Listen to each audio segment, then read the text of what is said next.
But we're going to begin today, unfortunately, with new details from Allen, Texas, the scene of that horrific mass shooting on Saturday. The gunman's motive is still very unclear, but CBS News has learned he showed an interest in racist, far-right ideology. That was before gunning down 8 people at an outlet mall who just got up on a Saturday to go shopping. We're also learning more about some of the 8 victims, including a family that lost nearly everybody. Omar Villafranca is in Allen, Texas, with more on the story. So I'm just going to stop it right there. And of course, that was Gail King, courtesy of CBS News. This is Willie Epting Jr. This is the hashtag Brothers of Baseball show right here on the Big Game Christian Sports Network. I wanted to stop it there because there's something else I want to get into and with this in just a second. I don't even know where to begin. Once again, ladies and gentlemen.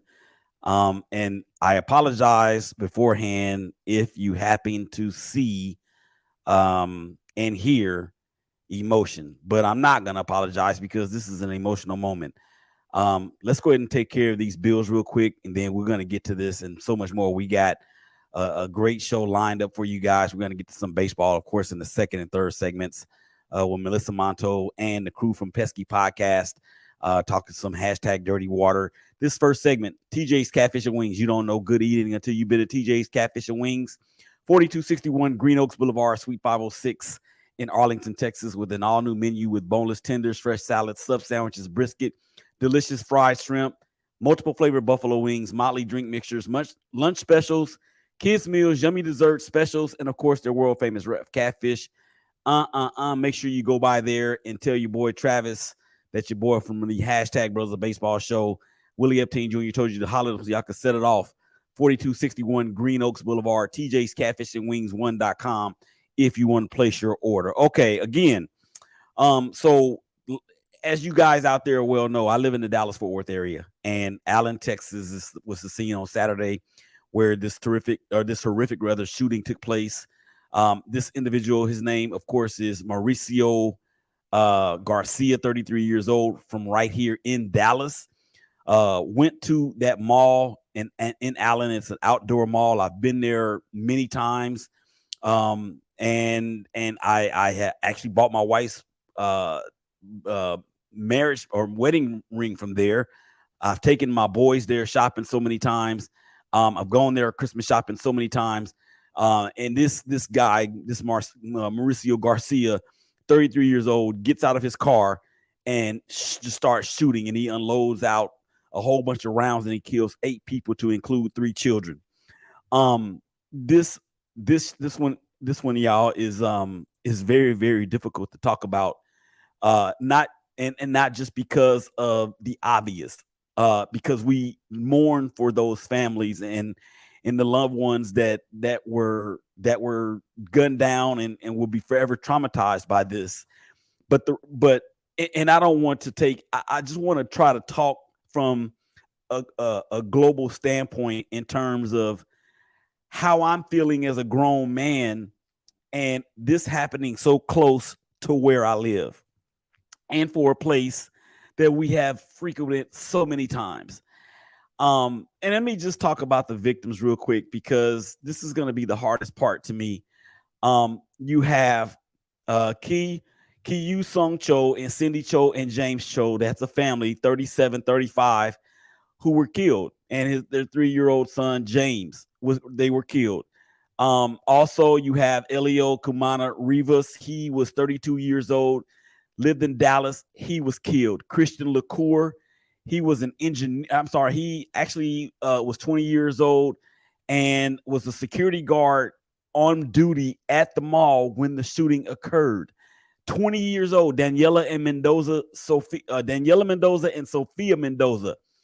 These kids were 3. If I know, they were 8 and 11. They were students at Wiley in the Wiley Independent School District, which is about halfway from my house to where Allen is. You also have Aishwarya Thadakonda. She was an engineer, 36 or 26 years old. She lived in McKinney, which is down the street from Allen. All killed because of this individual who had no heart, had no soul, had no nothing. And ladies and gentlemen, um it's heartbreaking because of everything that we know. But it's going to be even more heartbreaking once we start finding out the things, or once we start learning about things that have come out. And y'all know me, that whenever I'm doing a show and my first thing is thoughts and prayers. Look, I'm gonna be honest right now. I don't want to pray. I don't want to have any thoughts about the victims in terms of being sorrowful that they're no longer here. I don't want to have any prayers for the person that perpetrated this and his soul. I don't want to do that right now. I don't. And I'm not going to. And if anybody tries to disparage me or ridicule me or, call me a so-called Christian or what have you, I don't care. I'm at the point now where there's just so many things I just don't care about anymore, because we continue to say thoughts and prayers, and we are seeing an uptick in these issues, in these events. And this was actually the second mass shooting in the state of Texas in the last couple weeks, sandwiched in between a motorist who ran over 8 people at a bus stop in Brownsville. So let me get this straight. Okay. We can't go to school. Our teachers can't go to work. The parents, they can't drop their kids off. Now you can't go shopping at an outside mall. You can't go shopping in an inside mall. What do you want us to do? What do you guys want us to do? And it's barring it. I mean, it's bordering on comical to a degree to where you have to find a way to laugh in order to keep from crying. And this has me shook. There's a candlelight vigil there at the scene on Wednesday night that I have been invited to. I think I want to go, but then I got some advice from a very, very close loved one has been in contact with some of the police and law enforcement, saying, yo, you might not want to do that because it could be a setup for another event. Now, here we go again.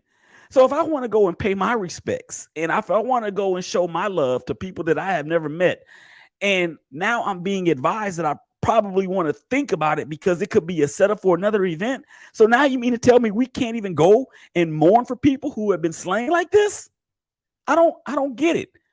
I don't understand. And it's terrifying. And I'm a grown man on this show live on Facebook. Thank you guys out there on Facebook, LinkedIn, YouTube, and Twitter. Thank you guys for watching, man. And I don't care what you think about me at this point. And I'm not going to care what you think about me at this point moving forward. This is about these victims.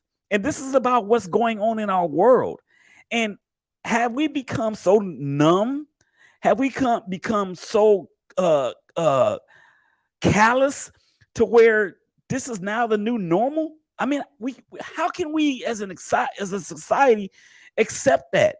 How can that be okay? It's not. And then when you talk about this Garcia kid, known or suspected ties to white supremacy, neo-Nazism. There was another term I heard that I had never heard before in my life that talked about him being in a certain type of group that basically said that it's women and minorities' fault in the fact that certain people can't advance to where they think they should be.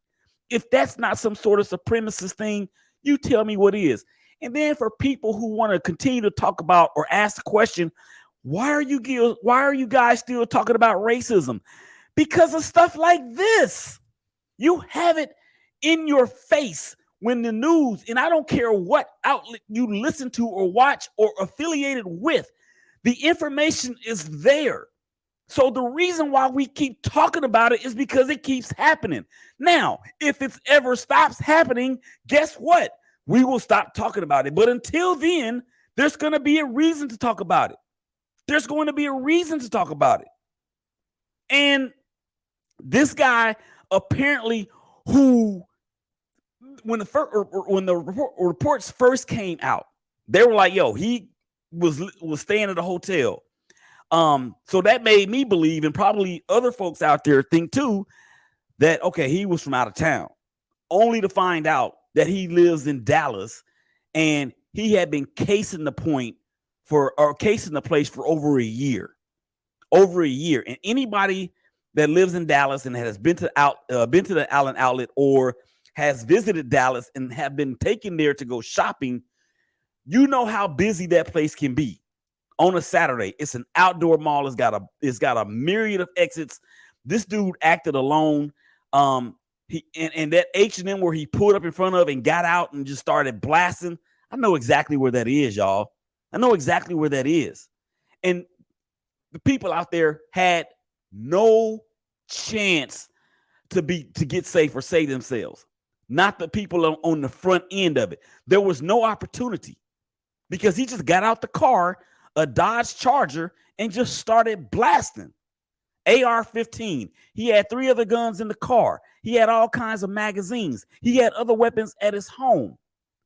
And then this is what I want to play next, because I talked about the part that I'm sad and I'm still sad, but now I'm about to play a part that has just got me so mad that, Big Day, FCC, Big Game Christian Sports Network, please do not fire me if I go off after this. Governor Abbott was back in Austin today, turning his focus to border security ahead of the Title 42 expiring. But he was also asked about the shooting here in Allen. The people in Allen, but especially the families, they want to know right now why this happened, how it happened. I believe in the coming days, the public will be much better informed about why and how this happened. And that will inform us as Texas leaders about next steps to take to try to prevent crimes like this from taking place in the future. He's a joke. That is Governor Greg Abbott of Texas. He is a straight up joke. It's not just the families. It's not just the city of Allen. It's not just the police officers there. It's everybody. Everybody around the world wants to know right now why this happens. And Governor Abbott, you have the ability to do something about it. You have the ability to do something about it. And for you to sit there and say, well, we're going to need to figure out what's what so we can figure out how to move forward and prevent these things from happening again. That's the same thing you said after the kids that got gunned down in Uvalde last year. And those cowards down there that ran away from the scene. You can do something about this, Greg Abbott. And for you to sit there and wheel yourself around and collect checks from the National Rifle Association and any other gun entity out there that's contributing to your campaign. I was thinking about this earlier in the day, ladies and gentlemen. How in the hell is it that you people that are getting so much money from these people or these organizations, how in the hell is it that you can continue to do this and be able to sleep at night? Is your bank account, is your status, is your position in whatever government entity you're in, is it so important to where we have to keep having these conversations about gun laws, gun control, and what are we going to do next? What are we going to do next? Why? Why do you keep saying that when you know what to do? People have been all over the place picketing and protesting about this very same thing. You know what to do. And my thing is this. What if it was one of yours? Would you care? Would you give a damn? Would it matter to you? In my opinion, right now, ladies and gentlemen, after everything that we have seen from not just in Texas, but in Florida, in Nashville, wherever, California, my opinion is that if it was one of those people who have the authority or who are in a position of authority to do something about it, if it was one of theirs, they wouldn't do anything about it. They will continue to line their pockets. They will continue to act in a way in which they're the all-powerful and mighty Oz, because for some reason they may feel that their status is more important than life. They may feel that their bank account is more important than a loved one. Now, I'm hoping that that's not the case, but the evidence has shown us that if something like that were to happen to one of their loved ones, they just might not care. And that is a sad, sad thing. Thank you guys out there for again checking this out, man. I'm not gonna apologize for being emotional because this is an emotional event.